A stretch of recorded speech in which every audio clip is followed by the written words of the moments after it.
Welcome to the Monetize Your Payments podcast, where we cover the entire payment facilitator ecosystem. If you are a SaaS company, ISV, or a marketplace interested in monetizing your payments, this podcast is for you. You will learn what it takes to monetize your payments, as well as find the vendors, suppliers, and organizations that will help you succeed. You are going to hear success stories, lessons learned, and advice from all sides and all angles across the payment facilitator ecosystem. At the end of the day, there's people that still need to get fit, need instruction from a studio fitness owner or instructor, and they need a way to accept payment, handle registrations, gather reporting. So we're just chugging along and adapting with the times, and I expect us to keep growing at the rate that we've been for the next couple of years.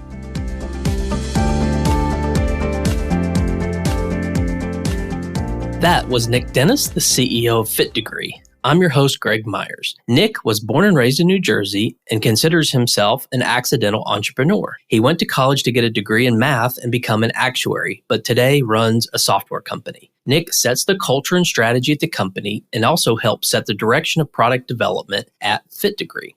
fitDEGREE is a management software for class-based fitness studios like yoga studios, Pilates, and personal trainers. They help customers find classes, register, and of course make payments while helping the studio owners manage their business. fitDEGREE leverages a partnership with Payrix to provide payments through iframes on their website and mobile app. The referral model didn't make sense for their customer experience needs, and Nick considers his payments model a hybrid. fitDEGREE facilitates the onboarding, but not the underwriting and PCI compliance. Nick talks about some of the advantages of the hybrid model versus being a PayFac, as well as some of the pain points in general of managing payments. This is a very informative episode, so let's jump right in.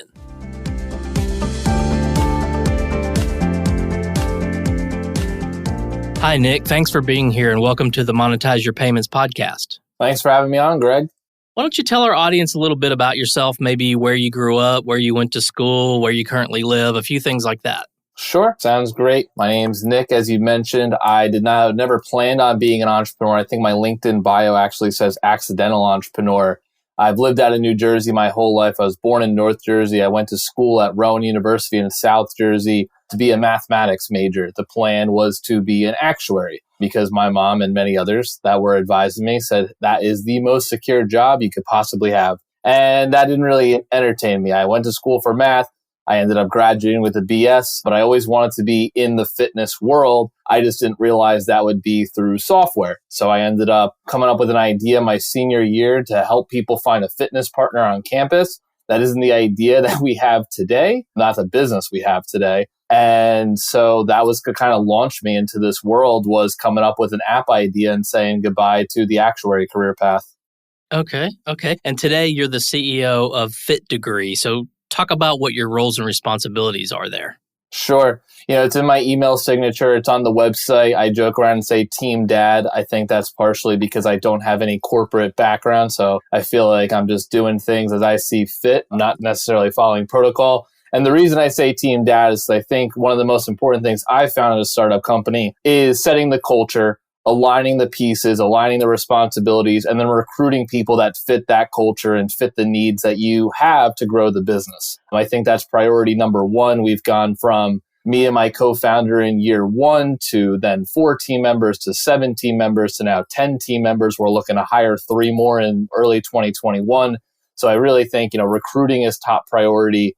The next piece of it's really 1A, 1B. Since I'm not the technical co-founder, cash management. There's only one way to really fail in business. It's to run out of money. So always got to make sure I'm on top of that. And then I would say if I had to pick a third responsibility, it's prioritizing our software development efforts, but really in conjunction with marketing, sales, and retention. I was kind of the product visionary for what's going on. And now we have some great people in place to help me make those decisions, but just making sure that our software development efforts always go towards the company's goal in the upcoming quarter, year, etc. Great.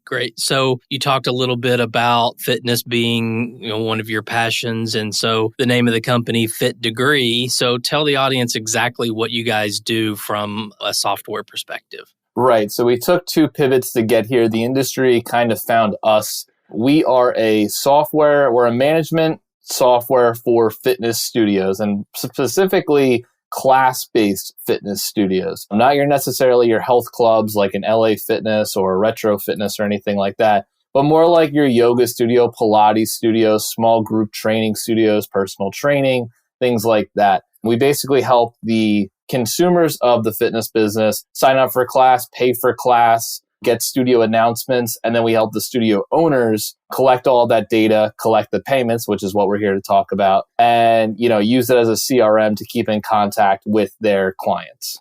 Okay, great.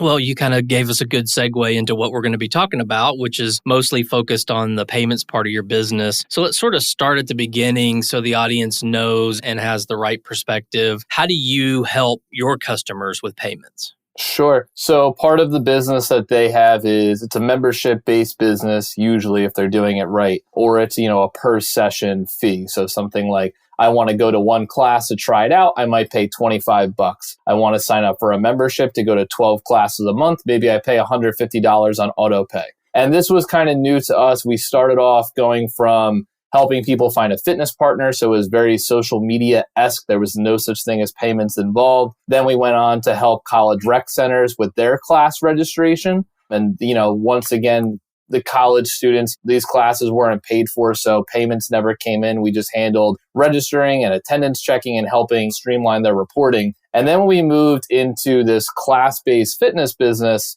world, we then had to accept payments. It's just part of the product that we had to offer. We call it the basics if I'm giving an investor pitch deck, because it's what every one of our competitors needs to have to even be considered a competitor. We have people that focus on specific parts of it, like automations or maybe statistical reporting and stuff like that, where they work with a management software. But the management software itself needs to have payments. It needs to be able to bill for a per session or a per transaction or a recurring auto pay. And what I mean by that is, you come to class one time, you can also buy a 10-pack. So we also have that inventory management aspect where you buy a 10-pack for classes or one-on-one sessions. That just deducts and you have to buy a new one again. Or the last way is the auto billing membership option where, they get billed on the same day of every month. Okay. And how important would you say payments is to your business? 11 out of 10. It's just, I kind of mentioned it in that spiel that you can't even be considered a management software in this space. We probably have about 4 or 5 main competitors that we consider, we could lose deals to. And then there's also probably another 15 to 20 across the world I'm not even aware of yet, but you're not really considered in the game until you have registration, payments, and reporting. Right. And so your customer is really the gym owners and most, Yes, that is correct. Right? Okay. We are B2B. We're a B2B platform. We work with the studio owners and they essentially deploy the product to their consumers, but it's really their tool to handle scheduling, payments, and reporting. Okay. And then when they deploy it, is that typically through their website or an app or both? Both. So we have, because of where the industry has gone, we kind of got smacked in the face when we didn't realize that we needed to have all of these. But we actually have a fitDEGREE app where their clients can download the app, find their studio on the fitDEGREE app, and then do all studio related things like registration, news, things like that.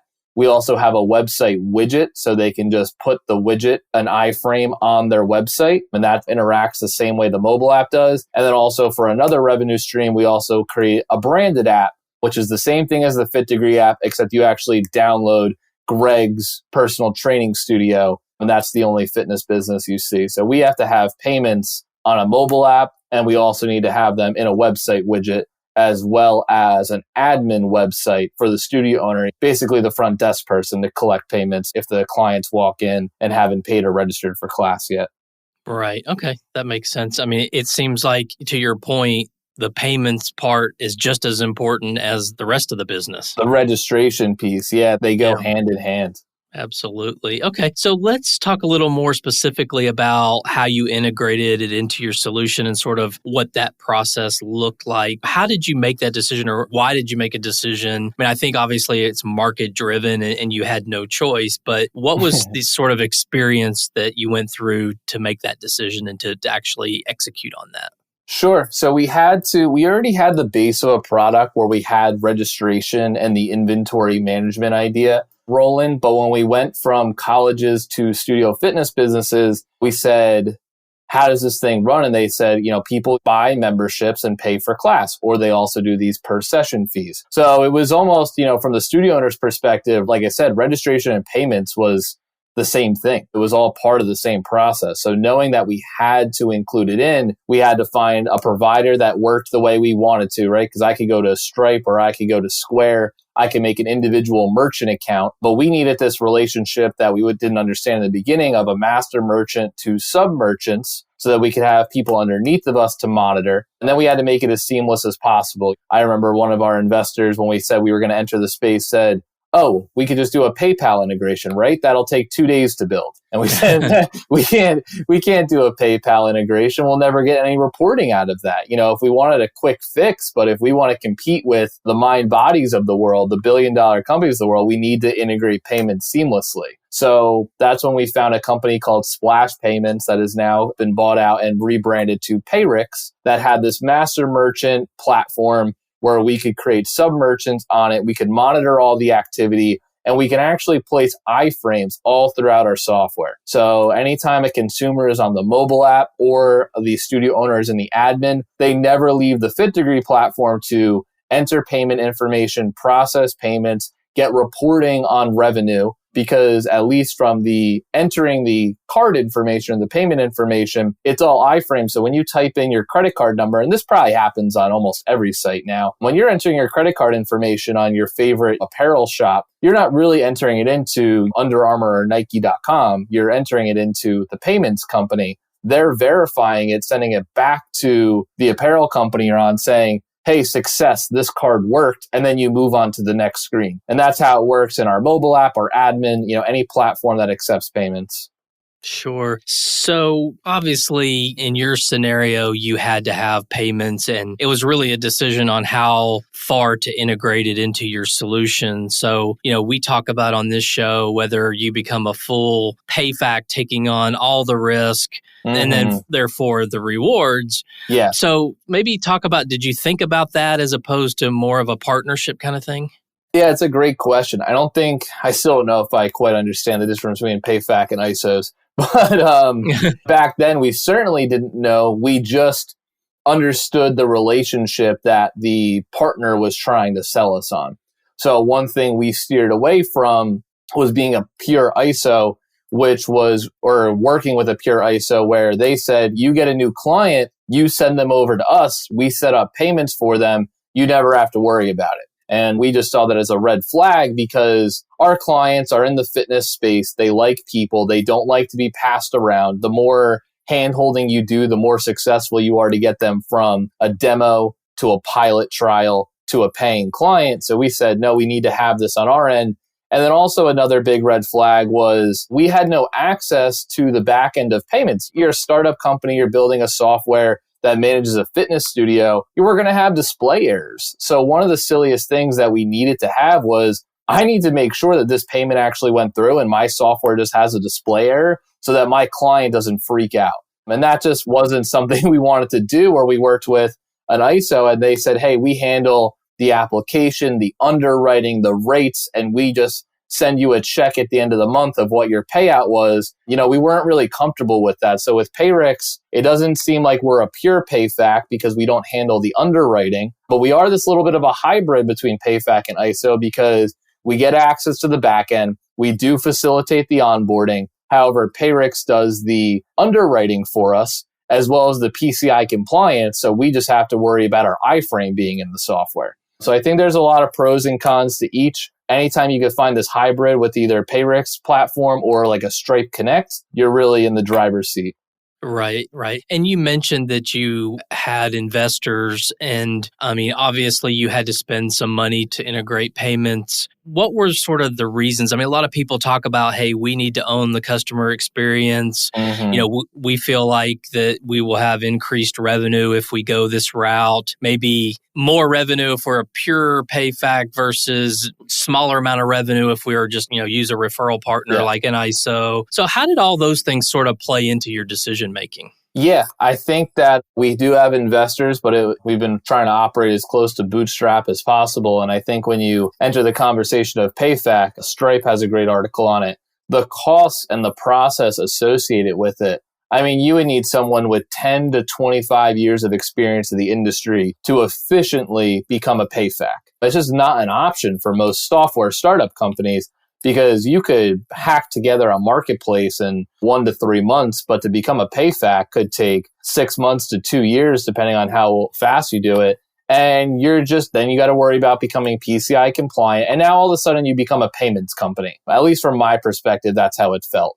So working with this hybrid where we lean a little bit more towards an ISO than a PayFac was relieving, because then all of a sudden payments took about 1 to 3 months to get up and running, instead of, 6 months to 2 years and a crap ton of capital to assure that we were doing everything properly, expand our team, always have to maintain that payments department, things like that. So it was really with the mindset of staying as bootstrapped as possible. How do we get this up and running and create a proof of concept that our platform works and just payments is essentially one of the features of our platform, versus going all in on, hey, we absolutely believe our payments are going to work, and the revenue payout from a PayFac just makes sense to do right off the bat. It doesn't make sense to do right off the bat for most software companies. And I still don't know when it becomes the right decision to become a PayFac. You really have to be boxing out your competition well, because every second you spend on payments, you're losing clients on a monthly subscription.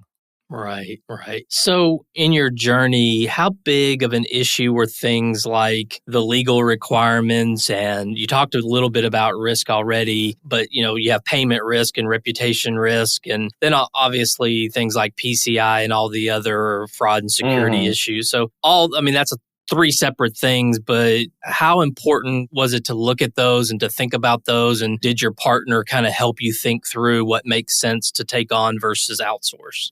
Yeah, for sure. I would say my partner was leaned more towards the PayFac, because he always likes to think 5 to 10 years in advance. And I like to think, 1 to 3 months in advance, maybe a year or two. And we just weighed out the pros and cons. And while the revenue side was still a little bit of a mystery, it just never made sense to go with the PayFac, because like you said, there's 3 different factors going into it, and none of them includes managing a fitness studio, which is our number one priority in what our platform does. And I think that, there's plenty of competition in our space, and we just couldn't afford to spend more time on payments than we have to. I mean, we've been putting off going international just because it means integrating with a new payment processor to do international currency. So we just really want to spend as little time as payments as possible, develop a great partnership, and make sure that's a seamless experience. And then there was also, in weighing our decision, there were other things involved, such as we're not in the payments industry, but when someone leaves a competitor and comes over to us, they want to bring over their clients' credit cards with them. If they had 100 people on auto pay, they don't want to lose them when they switch from a MindBody to a fitDEGREE. And what they're also doing, and they barely even realize, is they're also switching payment processors. So it's one of those things where we do the roles, or we facilitate the roles of a payments company, and are kind of the bridge between MindBody's payment processor and our payment processor. But we want to stay out of that as much as possible. Let the partners do their job and us focus on managing the studio. Sure. So out of all of this journey that you've been on, decisions you've had to make, what would you say was the most painful part? The most painful part? Yeah. That's a great question. I think one of them would be learning the dispute process was kind of a big deal. That's something we try to handle for our clients as much as we can and advise them on how to do that. I think that's one of the hardest parts, is that because we have this hybrid between a PayFac and an ISO, we're doing much more customer support for payments than we would like, but it's part of our responsibility as being this hybrid. Learning the dispute process was a big headache. Understanding interchange rates and trying to make that as simple as possible for our clients was another factor that was painful to work through. Recurring billing, that was another one that was just expected in our industry. And we've had plenty of errors with double billing and things like that, where we had to put in a lot of safeguards, where we're not the payments company, but we had to put in a lot of safeguards to avoid double billing and double payments and things of that nature. So I think just thinking that you're not a payments company and your partner takes care of all that, but then realizing kind of all the loose ends that come up when you take that approach was a bit painful to say, okay, we maintain a payment solution, but we're not the actual payment company itself. Okay. One thing that we haven't talked about is sort of how do you position, and this is a decision I think a lot of software companies have to make, and I won't say they struggle with it, but I'm curious from a pricing perspective and how you present that to your customers. Sort of how do you do that today? Is it built into the monthly cost or is it separate? How do you manage that? Yeah, for sure. I kind of mentioned it in that struggle of understanding interchange rates and understanding how to get the best rates every time. But I think one thing with pricing is you really have to identify your client. We work with fitness studio owners that normally are the owner, the instructor, the accountant, the marketing, the sales. They're everything for their business. They're a small local business and they've never heard of the word interchange before. So we always approached it with a blended rate, just the 2.9% plus 30 cents, because you can point to Square and Stripe and PayPal and Venmo and say, hey, this is the industry standard. This is what we use as well. Don't worry about anything else. Whatever ends up in your bank account stays in your bank account. Because we've heard some of our competition doing interchange and giving the company all of the payments that came through, but then coming at the end of the month, almost like a tax collector. And that really just rubbed them the wrong way. And I don't blame them. The money was in their account. Sometimes it was already spent, and now they pretty much have to pay a tax at the end of the month for what they owed in processing fees. And trying to explain interchange and going any deeper than, when we first started, we had if you swipe in studio, there's a rate. And if you key it in, there's a rate. But trying to explain what key in was, swipe's kind of self-explanatory, but trying to understand what key in is was tough because they would literally take the credit card, key it into the software and say, I had the card in person. What happened? And it's like, well, you didn't physically swipe it. That's the safety net for the payments companies. So we even got rid of that and just said, hey, don't worry about how you accept the money. Don't worry about what card it comes from because accepting the big four in Visa, Discover, MasterCard, and American Express is also a big deal. Don't worry about what card it is, how you accept it. It's a blended rate of 2.9% plus 30 cents. And for our industry, that works for about 90% of our clients. There's no argument. There's no pushback. They're happy that it's simple. There's no monthly fee. There's no annual fee from a payments perspective. So they're happy with that. And then you get a couple clients that are bringing in, north of $30,000 and they say, hold on, I know a little bit more about this payments business than most people, most of your customers do. I'm making you a lot of money. What can you do for my rate? And we simply just lower the blended rate. We just say, okay, how does 2.75% plus 25 cents on the transaction sound? And they go, okay, I'm saving, 0.15 plus the 5 cents on the transaction. That'll add up over time. That's great. And we just try to stay away from, the interchange plus model as much as possible because it just creates more confusion than it's worth for our industry. That all being said, if you are in an industry where they do understand payments a lot better, interchange plus may be your best bet. And that might be the best way to go because they are aware and that's how they're comparing which payment processor to use. But for us saying, hey, on Monday, you swipe a card for $100. On Wednesday, it'll be in your account for $96.80. That makes them happy. We move on. The payments conversation is over. The conversation goes back to how well we can manage their studio compared to their current software provider. Yeah. So how much did you expect to have these types of payment questions when you started to do this from your customers, or did you think it would just sort of all kind of flow under the table, so to speak? Yeah, no, that's a great question. I think it was the latter for sure. We had no idea. Sometimes I still think I'm a rookie and I don't really understand the payments industry. And then we get deep into these conversations and I realize how much I have learned because when we got started, I did not even know these conversations were possible, let alone expect to have them frequently. And now just worry about how do we make this as simple as possible to try to avoid these conversations 80-90% of the time in the sales process. And more importantly, not lose a client based on how we handle the payment processing. Yeah, that's interesting. So I think in my mind, the way I'm sort of summarizing what you've said is you go the PayFac route, that you're going to be a payments company. You're going to have to understand payments inside and out, become an expert or hire an expert or hire a team of experts. Yep. If you go the referral route where you're just referring business to an ISO, yeah, that may be easier, but maybe it's not the best customer experience or doesn't help advance your product the way you want it to. And then sort of the third solution, which you guys are using, the sort of hybrid approach, is you still have to learn about payments, but maybe not to the extent of being an expert or hiring a team. Is that a pretty fair assessment?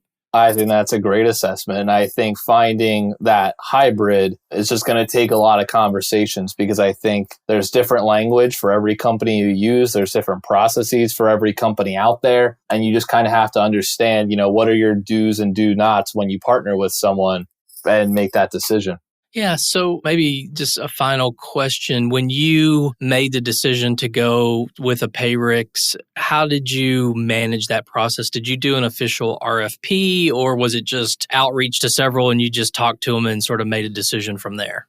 Yeah, it was the latter. I think there were 4 of us on the team at the moment. So we really just said, me and my technical co-founder, this week we're jumping on a bunch of demos and we're going to make a decision by the following Friday, because we need to have payments in 3 months, I think, from the time that from when we started the shopping process, is how do we get payments up and running as fast as possible? And the company at the time, like I said, was Splash Payments before Payrix. And we didn't understand PayFac or ISO. We didn't understand the hybrid. We didn't understand the risk, but it was really them explaining how our day-to-day operations would look that we felt the most comfortable with. Okay, great.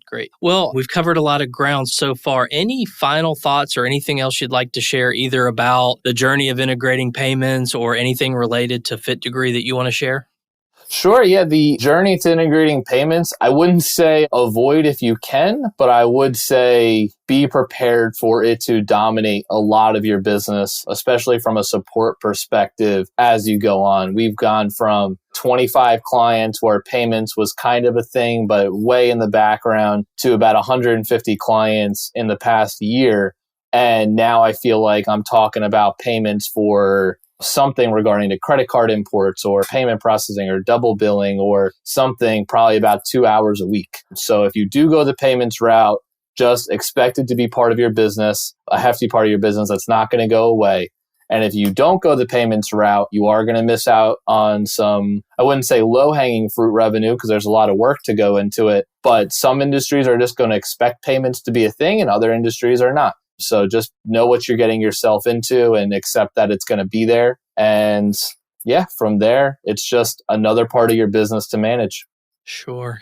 So any final thoughts on fitDEGREE, where you guys are headed with business, and how has the COVID-19 stuff affected your business?